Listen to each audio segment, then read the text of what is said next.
ದುಡ್ಡಿನ ಮುಂದೆ ಜೀವಕ್ಕೇನು ಬೆಲೆನೇ ಇಲ್ವಾ?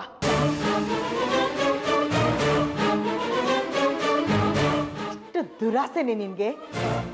ಒಡ ಹುಟ್ಟಿದ ತಂಗಿನ ಕೊಲ್ಸೋ ಅಷ್ಟು ದುರಾಸೆನಾ?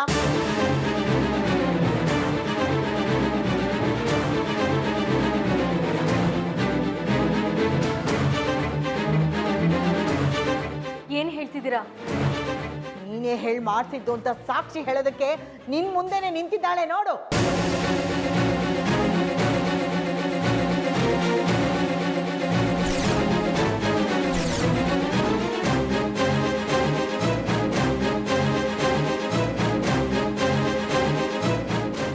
ಯಾಕೆ ಯಾಕೆ ಹೀಗ್ ಮಾಡ್ದೆ?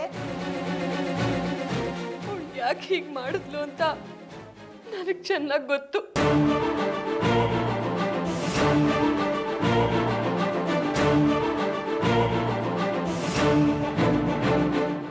ಇವಳು ದುಡ್ಡಿನ ದುರಾಸೆ ಮಾತ್ರ ಅಲ್ಲ, ಆ ಡಾಕ್ಟರ್ ಜೊತೆ ಸಂಬಂಧನೂ ಇದೆ.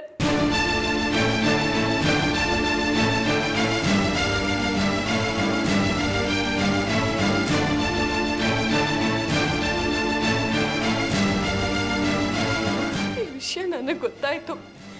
ಎಲ್ಲಿ ನಾನು ನಿಮ್ಗೆಲ್ಲ ಹೇಳ್ಬಿಡ್ತೀನೋ ಅಂತ ಹೀಗೆ ಮಾಡಿದಾಳೆ.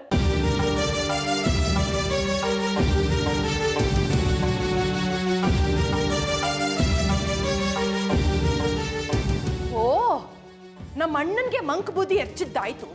ಈಗ ಇನ್ನೊಬ್ಬನ್ ಮೋಸ ಮಾಡಿ ಅವನನ್ನ ಬುಟ್ಟಿಗೆ ಹಾಕೊಂಡಿದ್ದಾಳಲ್ಲ. ಅರೆ ಹಾಳಿ,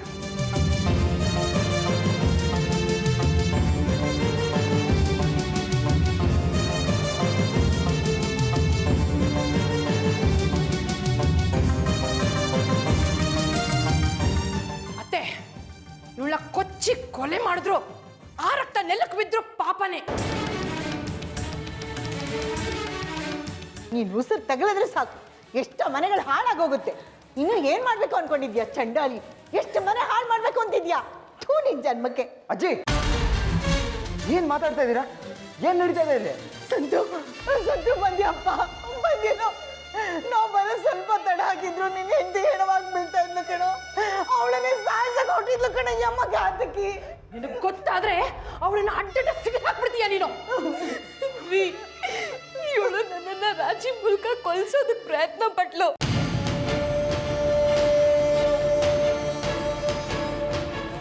ಸೀತು,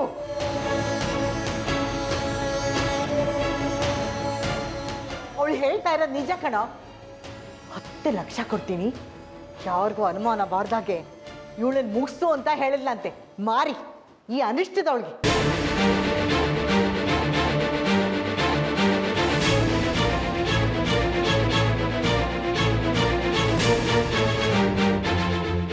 ನೋಡ್ದೇನೋ ಸಂತು, ನಮ್ಮ ಮನೇಲಿ ಎಂತೆಂತ ಕೊಲೆಗಡಕರು ಸೇರ್ಕೊಂಡಿದ್ದಾರೆ ಅಂತ.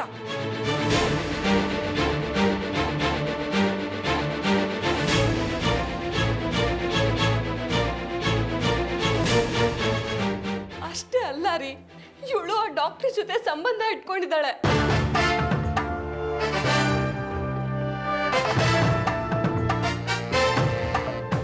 ನೀತಿಗೆಟ್ಟವಳು ಕಣೋ ಇವಳು.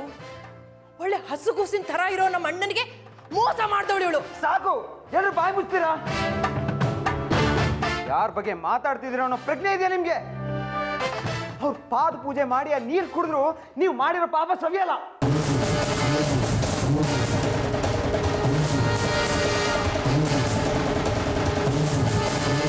ಸಂತೋಷ್, ಸುಮ್ಮನೆ ಇರ್ತೀರಾ? ಸಂಗೀತ ಅವರೇ, ಪ್ಲೀಸ್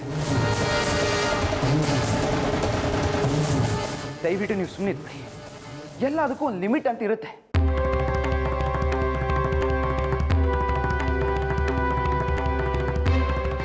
ನೀವೇನು ಅನ್ನೋದು ಇವರೆಲ್ರಿಗೂ ಗೊತ್ತಾಗೋ ಸಮಯ ಬಂದಿದೆ.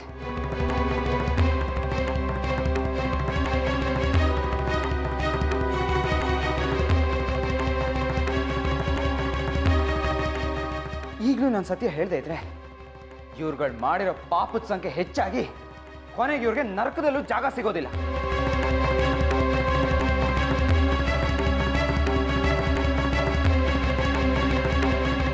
ಸಂಗೀತ ಅಂದರೆ ನಿಮ್ಮ ದೃಷ್ಟಿಲಿ ಮಂಕ್ ಬೂದಿ ಎರ್ಚೋಳು. ನಮ್ಮ ಮನೆ ಆಸ್ತಿನ ಲಪ್ಟಾಯ್ಸಕ್ಕೆ ಬಂದಿರೋಳು. ಯಾರ ಜೊತೆ ಬೇಕಾದರೂ ಸಂಬಂಧನ ಇಟ್ಕೊಂಡಿರೋಳು.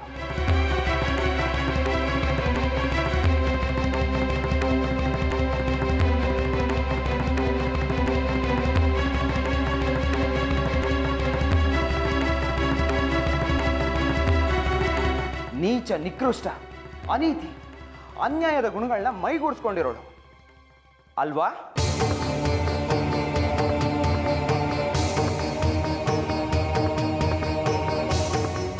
ಅಂಧಕಾರದ ಪೊರೆನ ನಿಮ್ಮ ಕಣ್ಗಳಿಂದ ಕಿತ್ತಾಕಿ ನೋಡಿದಾಗ ನಿಮಗೆ ಗೊತ್ತಾಗುತ್ತೆ. ನಮ್ಮ ಕಣ್ಮುಂದೆ ನಿಂತಿರೋದು ಕ್ಷಮೆಯ ಧರಿತ್ರಿ, ಭೂಮಾತೆ ಅಂತ.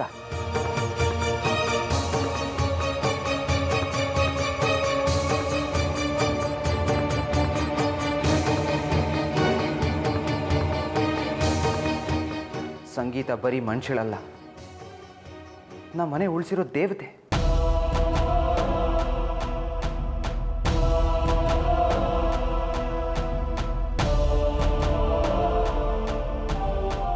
ಹೇಗೆ ಅಂತ ತಿಳ್ಕೋಬೇಕಾ?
ಈ ದೇವತೆ ಸಾವಿರಾರು ಜೀವಗಳನ್ನ ಉಳಿಸ್ದವಳೆ ಹೊರತು ಯಾರ ಜೀವನ ತೆಗ್ದವಳು ಅಲ್ವೇ ಅಲ್ಲ.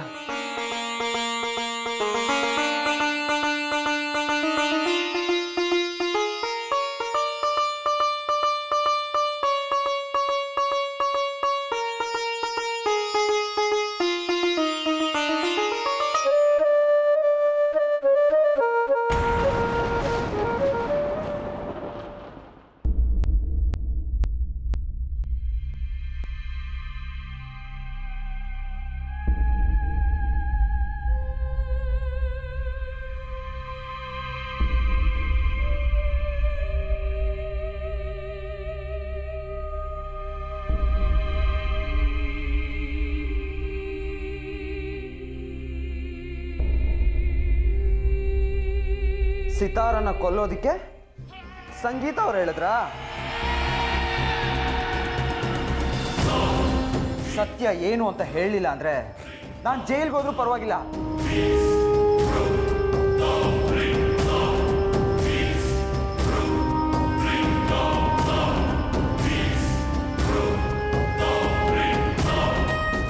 ನೀನ್ ನಾ ಕೊಚ್ಚ ಹಾಕ್ಬಿಡ್ತೀನಿ. ಹೇಳ, ಸತ್ಯ ಏನು ಅಂತ ಹೇಳೋ.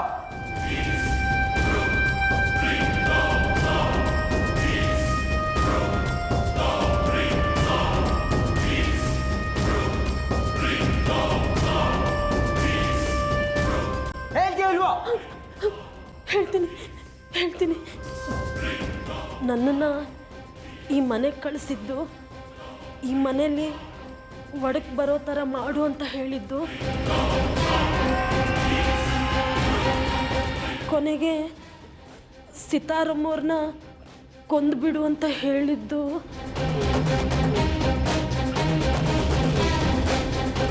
ಹೇಳಿದ್ಯಾರು? ಭಾನು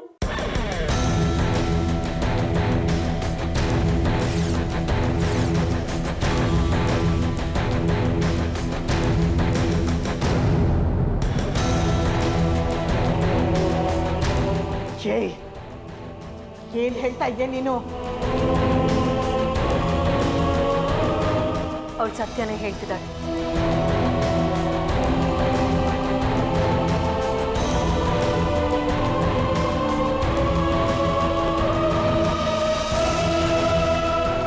ಭಾನು ಅನ್ನೋ ರಾಕ್ಷಸಿಯ ಒಂದು ಮುಖ ಮಾತ್ರ ನಿಮ್ಗೆಲ್ಲ ಗೊತ್ತಿದೆ.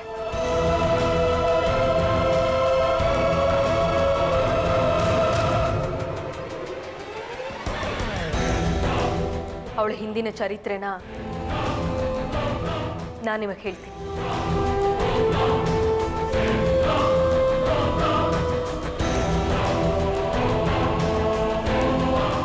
ಊರಿಗೊಂದು ಹೆಸರು, ಹೆಸರಿಗೆ ತಕ್ಕ ವೇಷ, ವೇಷಕ್ಕೆ ತಕ್ಕ ಭಾಷೆ. ಇದು ಹುಟ್ಟಿದಾಗ್ಲಿಂದ ಅವಳು ಕರಗತ. ಈ ಮನೆಗೆ ಅವಳು ಭಾನು ಆಗಿ ಬಂದ್ಲು. ಆದರೆ ಅದಕ್ಕೂ ಮುಂಚಿನ ಅವಳ ಹೆಸರು ಯಾಮಿನಿ.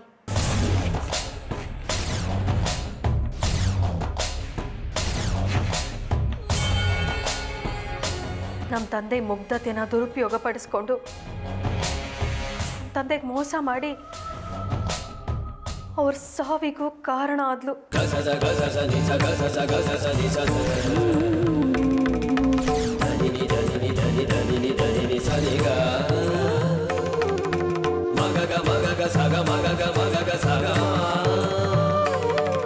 ಮೋಸದಿಂದ ನಮ್ಮ ಆಸ್ತಿನೆಲ್ಲ ತನ್ನ ಹೆಸರಿಗೆ ಬರೆಸ್ಕೊಂಡು ನಾವೆಲ್ಲರೂ ನಡು ಬೀದಿಲಿ ನಿಲ್ಲೋ ಹಾಗೆ ಮಾಡಿದ್ದು ಕೂಡ ಅವಳೆ.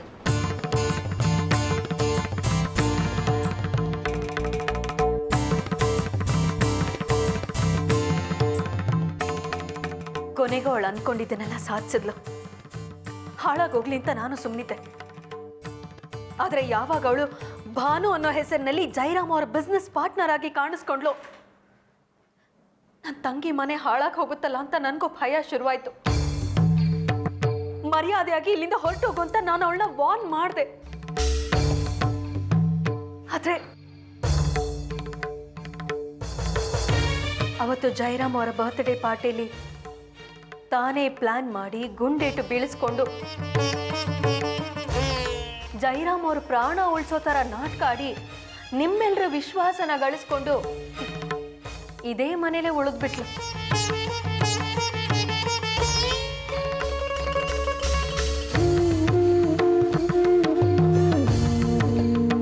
ಸತ್ಯನ ನಾನು ಎಲ್ರಿಗೂ ತಿಳಿಸ್ಬೇಕು ಅಂತ ಹೋರಾಟ ಮಾಡ್ತಿರ್ಬೇಕಾದ್ರೆ ಸೇರಿಗೆ ಸವ್ವ ಸೇರು ಅನ್ನೋ ಹಾಗೆ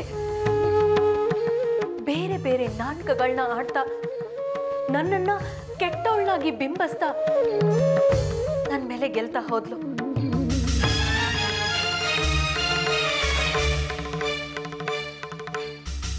ಅವಳು ಮುಖ್ಯವಾದ ಗುರಿ ಇದ್ದಿದ್ದು ಜೈರಾಮ್ ಅವ್ರನ್ನ ಮದುವೆ ಮಾಡ್ಕೋಬೇಕು, ಅವಳ ಆಸ್ತಿನೆಲ್ಲ ತನ್ನ ಕೈವಶ ಮಾಡ್ಕೋಬೇಕು, ನಿಮ್ಮನ್ನೆಲ್ಲ ಬೀದಿ ಪಾಲ್ ಮಾಡಬೇಕು ಅಂತ.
ಸೃಷ್ಟಿ ಆಯ್ತು.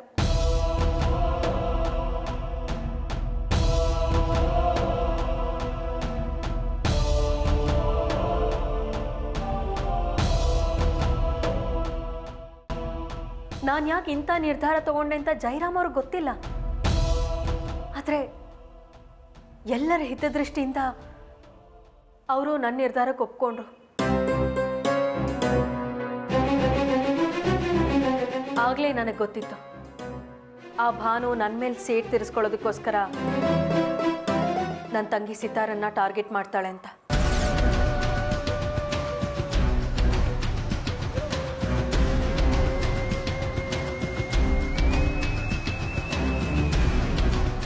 ಕರೆಕ್ಟಾಗಿ ನಾನು ಅಂದ್ಕೊಂಡ ಹಾಗೆ ಎಲ್ಲ ನಡೀತು. ಸಿತಾರ ಮನೆ ಬಿಟ್ಟು ಹೋದಾಗ ಇವಳನ್ನ ಕಾಪಾಡೋ ಥರ ನಾಟಕ ಆಡಿ ಇವಳಿಗೆ ಆಶ್ರಯ ಕೊಟ್ಟಿದ್ದು ಆ ಭಾನು.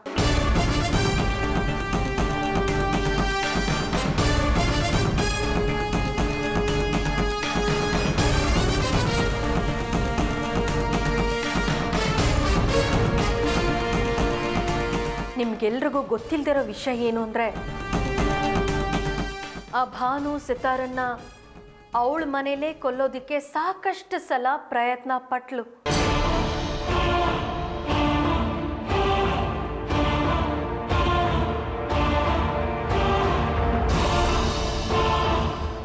ಅವತ್ತವಳು ಸಂಗೀತನ ಬ್ಲೇಮ್ ಮಾಡಿ ಪೊಲೀಸ್ ಕಮಿಷನರ್ ಹೆಸರಿಗೆ ಒಂದು ಡೆತ್ ನೋಟ್ ಬರಿ ಅಂತ ನನ್ನ ಕೈಲಿ ಬರ್ಸಿದ್ಲು.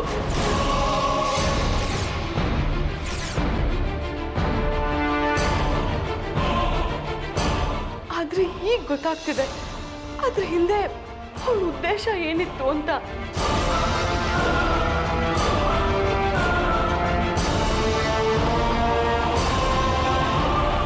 ಅವಳು ಹೀಗೆ ಮಾಡ್ತಾಳೆ ಅಂತ ಗೊತ್ತಿದ್ದೆ ಪದೇ ಪದೇ ನಾನು ಅವಳ ಮನೆಗೆ ಹೋಗಿ ಹುಡುಕಾಡಿದ್ದೆ. ನಾನೊಂದು ಕಡೆ, ಪೊಲೀಸ್ನವ್ರೊಂದು ಕಡೆ. ಅವಳು ಹುಟ್ಟಿಸಿದ ಭಯಕ್ಕೆ ಸೀತು ಆ ಮನೆಯಿಂದ ತಪ್ಪಿಸ್ಕೊಂಡು ಮತ್ತೆ ಈ ಮನೆಗೆ ವಾಪಸ್ ಬರೋ ಹಾಗಾಯ್ತು.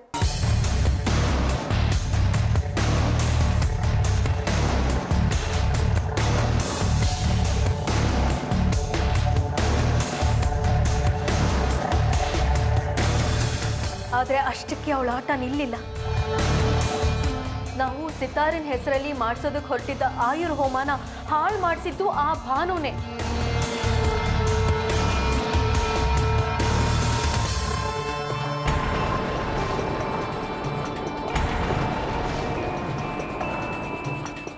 ಹೋಮದ ಹೆಸರಲ್ಲಿ ನಮ್ಮ ಸೀತು ಹೊಟ್ಟೆಲಿ ಬೆಳೀತಿರೋ ಮಗುನ ಕೊಲ್ಲೋದಿಕ್ಕೆ ಚಿತಾವಣೆ ಕೊಟ್ಟಿದ್ದೀನಿ ಅನ್ನೋ ಅಪವಾದ ನನ್ನ ಮೇಲೆ ಬರೋ ಹಾಗೆ ಮಾಡಿದ್ದು ಆ ಭಾನುನೇ.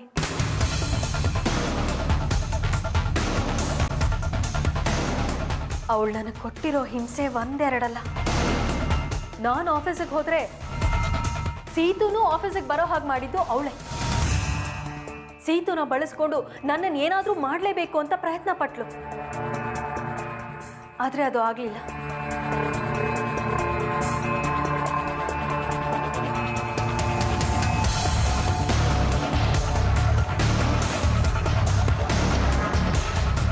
ಅದಕ್ಕೆ ಈ ರೀತಿ ಸೀತುನ ಕೊಲ್ಲಿಸಿ ಆ ಆಪಾದನೆ ನನ್ನ ಮೇಲೆ ಬರೋ ಥರ ಮಾಡಬೇಕು ಅಂತ ಅಂದ್ಕೊಂಡ್ಲು.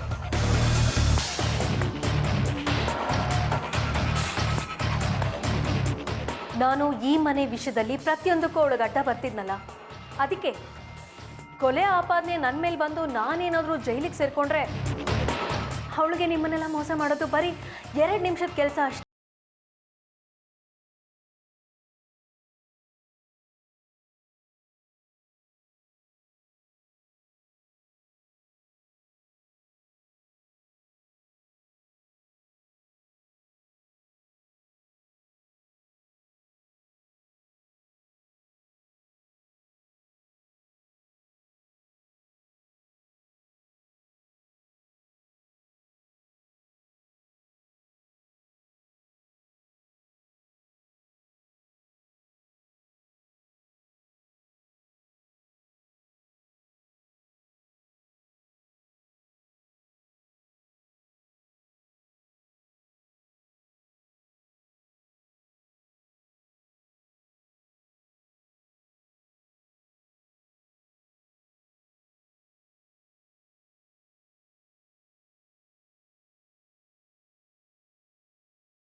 ಆ ಭಾನುನ ಆಮೇಲೆ ವಿಚಾರಿಸ್ಕೊಳ್ಳೋಣ. ಮೊದಲು ಇವಳನ್ನ ಎಲ್ಲಿ ಹೋದ್ಲು ಅವಳು? ಸಂತೋಷ್ ಅವಳು ಓಡ್ ಹೋಗಿರ್ಬೇಕು. ಬಿಡ್ಬೇಡ ಅವಳನ್ನ. ಹೋಗೋ ಹೋಗೋ ಹೋಗೋ ಬೇಗ.